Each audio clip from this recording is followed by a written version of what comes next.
Hey guys, Mike McErlane with another episode of Workout 101 on workouttrainer.com. We're here at Total Body Fitness Gym in Oak Park, California, and I'm going to be showing you guys a move today that is a great move. It's a plyometric exercise, but in the form of taking a traditional bodybuilding lower leg movement and we're turning it into a plyometric movement.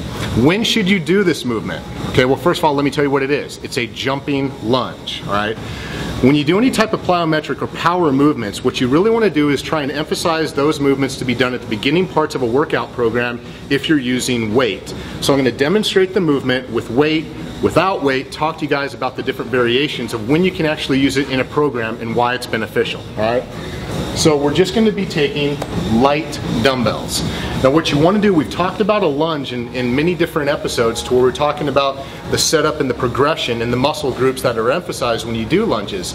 But in this case, we are doing it to build performance, power, and strength. And you want to start off in a staggered stance here. Now the biggest thing that you want to do, guys, is when you get in this stance, you don't want one foot behind the other, okay? You want to make sure that you have an actual even base to where you're not worried about balance. So let's just go ahead and do the exercise here. I'm going to stand to the side so you guys can see me from the side here. We have a pair of dumbbells. Again, you can use weight. You don't have to use weight. We're going to go down, come up, switch, and then we're going to catch ourselves in the actual lunge position. And we're just going to alternate back and forth.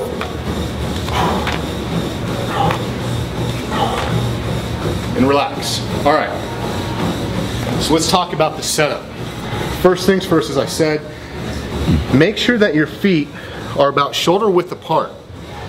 When you get into the position, all we're doing, if you can imagine, each one of these feet are on railroad tracks. You have a railroad track here and a railroad track here. And what we want to do is as we come down and we jump, we just want to switch our foot placement, but keeping them in line with those railroad tracks. If you guys do that, then you're not going to have to worry about as you switch, you're off balance, and bad things can happen. You can actually have, you know, I've even hurt my knee in these cases when I didn't understand the technique. So you really have to make sure you're keeping your mind focused on foot placement, which is straight up and wide. The wider you get here, the more even base you're going to have. As you come down here, the primary leg that is pushing off is your front leg.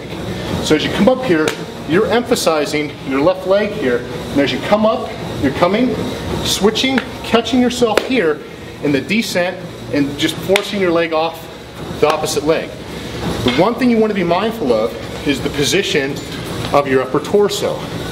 A lot of people when I see do this, they have a very close, narrow stance, which means their heel and their foot are very close together. You want to avoid that. Here's the reason why. As you come down here, I have to lean over, and the position that my knee and my hip is at, it actually compromises your ACL because it puts a shearing force. Your leg is shearing, it's going more forward as my knee extends far out over my toe. And especially if you guys come down and your foot's displaced, you can rupture that thing. You don't want to do that, all right? So as you come down, you want to make sure that you're wide, you're sitting tall, and you have some separation in between your legs. So as you come down here, you're pushing off.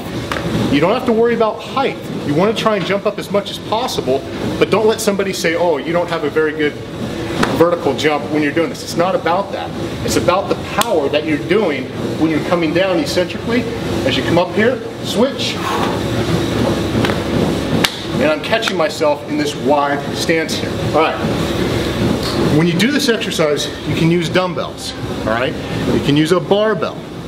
When you increase weight like that, you have to slow down the pace at which you're doing this movement. And you have to make sure that this exercise is performed at the beginning of a workout program.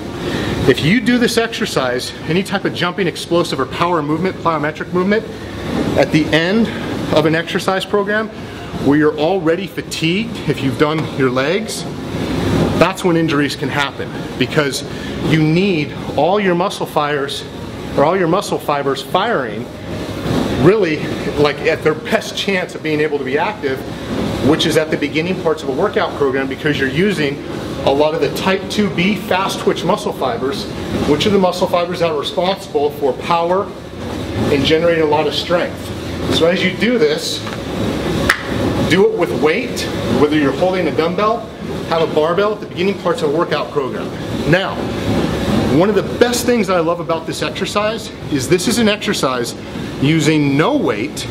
You use no weight, and you can use it as one of the movements that you have in between a regular workout program that uses the cardio acceleration principle. So for instance, let's say I'm just doing bicep curls, okay?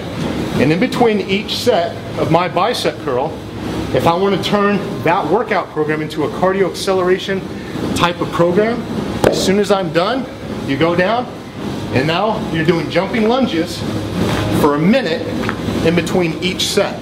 Cardio acceleration, again, was one of the methods that was popularized by Jim Stoppani, which I'll tell you what, his programs and some of his things he has, we've adapted onto our site to include in some of our workout programs because they're so effective. So this is the jumping lunge using weight and also no weight. And if you guys want a structured workout program that has this exercise worked into an actual plan that you can just simple download and follow or print up, log in, sign up, become members of the site. It's all free, not 100% free, it's all free. You do have some optional upgrades, but I encourage you guys to take advantage of the workout programs because those are all free.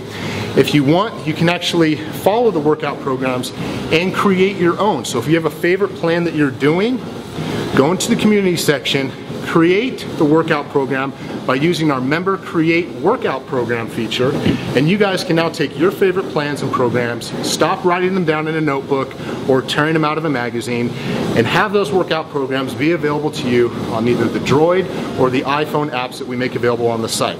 Plus you can follow any workout program either myself or any of the other community members have created. I highly encourage you guys to take advantage of it. If you have any questions, ask me on Facebook or in my Q&A section on the website. Until next time, guys, this is Mike McErlane with another episode of Workout 101 on workouttrainer.com right here at Total Body Fitness Gym in Oak Park, California. Take care.